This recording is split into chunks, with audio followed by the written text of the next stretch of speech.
So having pressed that, we're going to go on to attaching the border on the hem.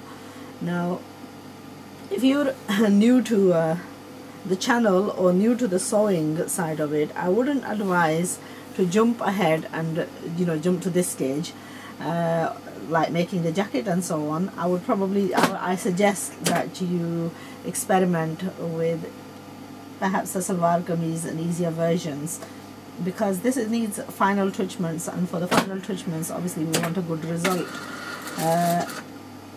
Anyway, if you're bold and you're wanting to attempt, there's no harm. So both the right sides of the fabrics facing upwards, we're going to attach this with an easy hand. And I often say this, with an easy hand. I don't know whether all of you understand what I mean by an easy hand. Well, basically, if you leave the fabric on a natural flow, the machine will keep pushing that, and because this is net, this will create a stretch. What I mean by an easy going is, this fabric is very relaxed. There's almost like a crease in the fabric, because we don't want to pull, we want a very soft touch to the fabric. The bottom fabric, we want it nice and taut, but the top fabric, the net, we want it sitting sort of nicely, almost with like a crease, because it's on a round. We don't want to create a pull in it. It will give it a more of a natural flow if you have it relaxed, without the pull. So this seam goes all the way around, and this is generally a method that we use for attaching a lot of the borders. Well, it's the method that I choose to use, and most of the methods that you're seeing, they have been, obviously they're tried and tested. They're tested before as a result that you see, and as a garment that is cut from fabric to the end stage in front of you.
So once we finally, it's a wide gear, so you have to be patient in letting it get to the other side.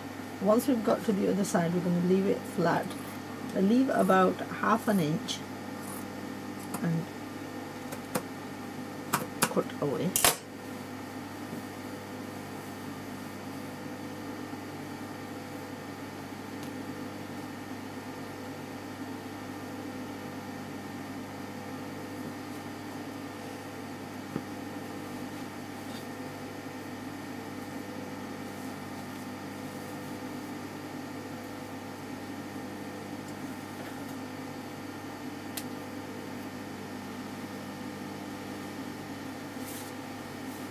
Go back to the beginning and making sure that your edges are even and the distance is going to be all the same. You're going to do a straight line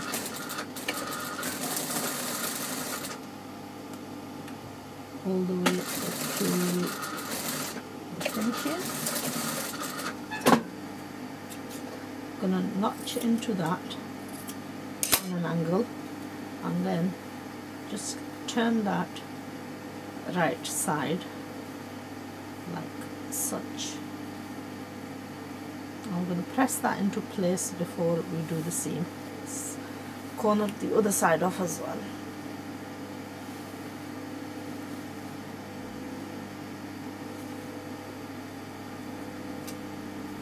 Okay, just a little bit of advice, okay, before we go and do this. If you're new to sewing and your experience is limited, then the thing that you can do is about ½ a centimeter away from the edge, do a tying seam. What this will do is, you know, all your excess fabric, point it down towards the hemline or the extension line and just do like a seam on top of this.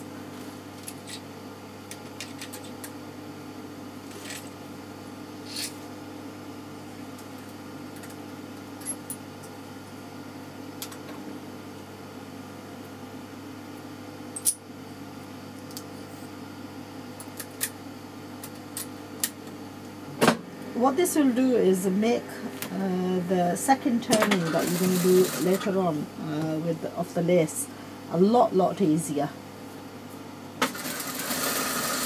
So you're just stitching the excess fabric all towards the bottom.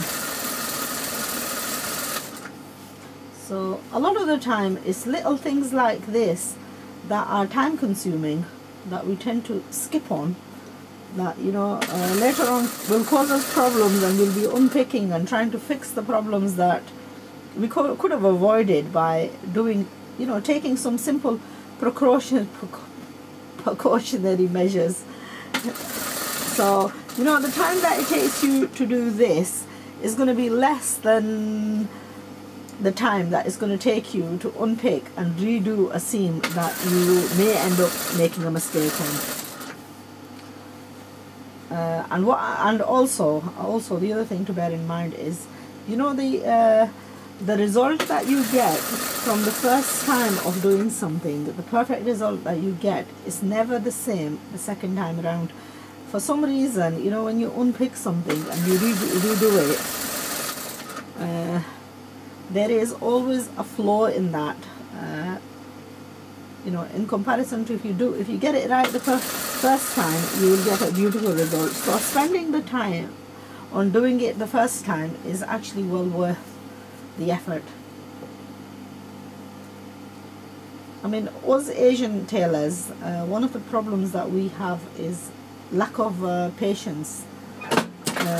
In comparison to us, the English side of tailoring is very much the tucking and the pinning and the you know, stitching, initial stitching of hand stitching or basting stitches and so on.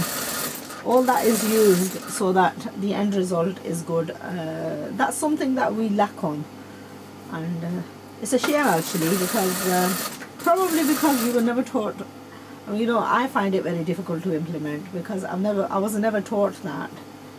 And I remember a couple of years ago, I had thought about taking on a course at the local, you know, they were at our local uni, they were doing a designing course on fashion and design course, and I actually went to inquire about it, and when I saw how tedious and what you had to go through, I did not have the patience, especially you know, when you know a lot and you're sort of going back to basics and learning or relearning everything that you already can do, but in another manner. I couldn't comprehend that. It was a 6-year course as well, and I couldn't do it because I didn't have the patience. I could have probably walked away with a lot of good.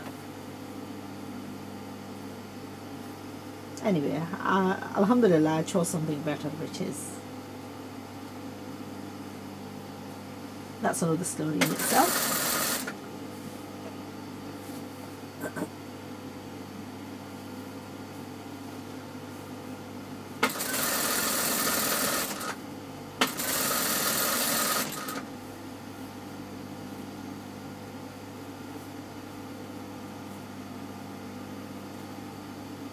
Now occasionally, you know, this bottom fabric will turn and you have to manually. Now a question you may be wondering, you might want to ask, is why don't we do this on the right side or on the wrong side? Reason being is, you know, the breakup of fabric, it'll tend to clog up and gather under your foot. So I prefer to do it this way because the sewing side is a lot smoother. If you do this on the side of the general stitching, has, like, it's already got a couple of layers of fabric and there's all threads and stuff, and the threads tend to get under the inside, trapped inside the foot, and the fabric tends to get trapped under the foot. So I like to do it on a smoother one, which is this, and also this side is the one that's going to be visible. The other side is going to get hidden inside of the seam. So this meant extra work, but I feel all the better for it, having done that.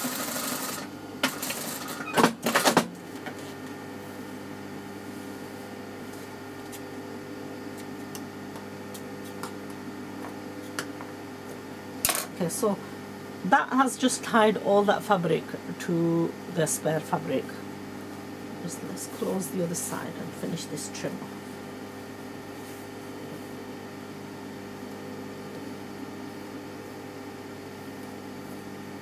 Okay, so aligning that in a straight line.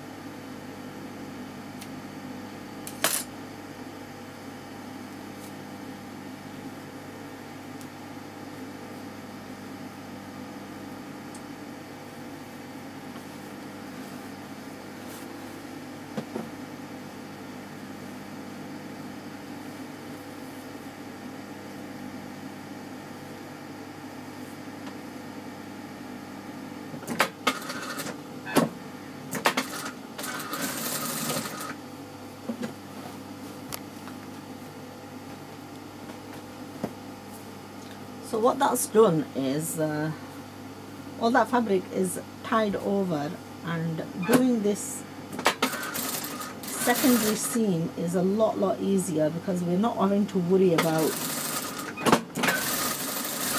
pushing the fabric or straightening the fabric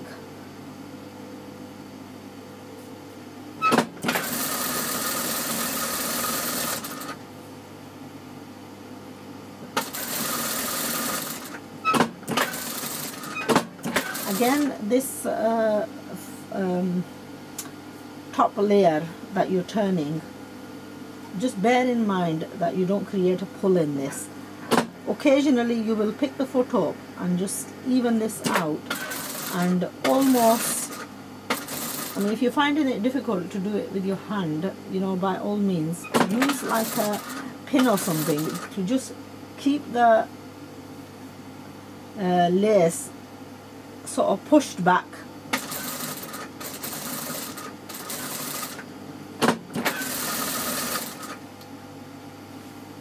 To get a good, nice, even border.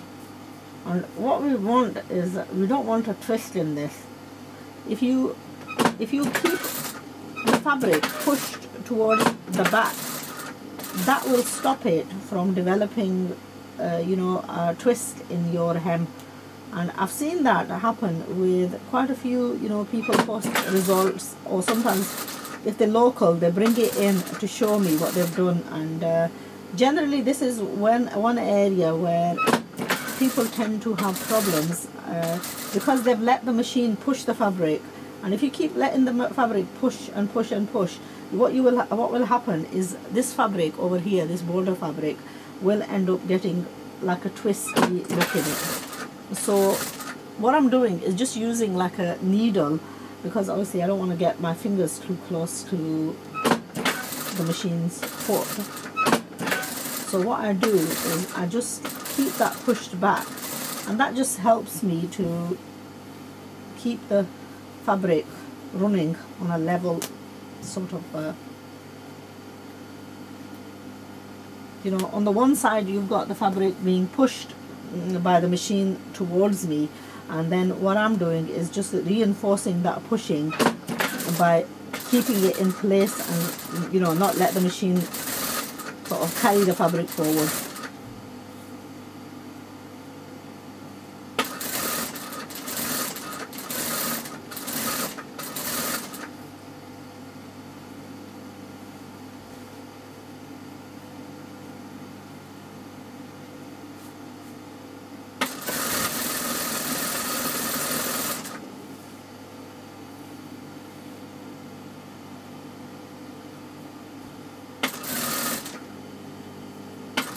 Every now and then you just have to keep reverting back to the help of the needle or a pin.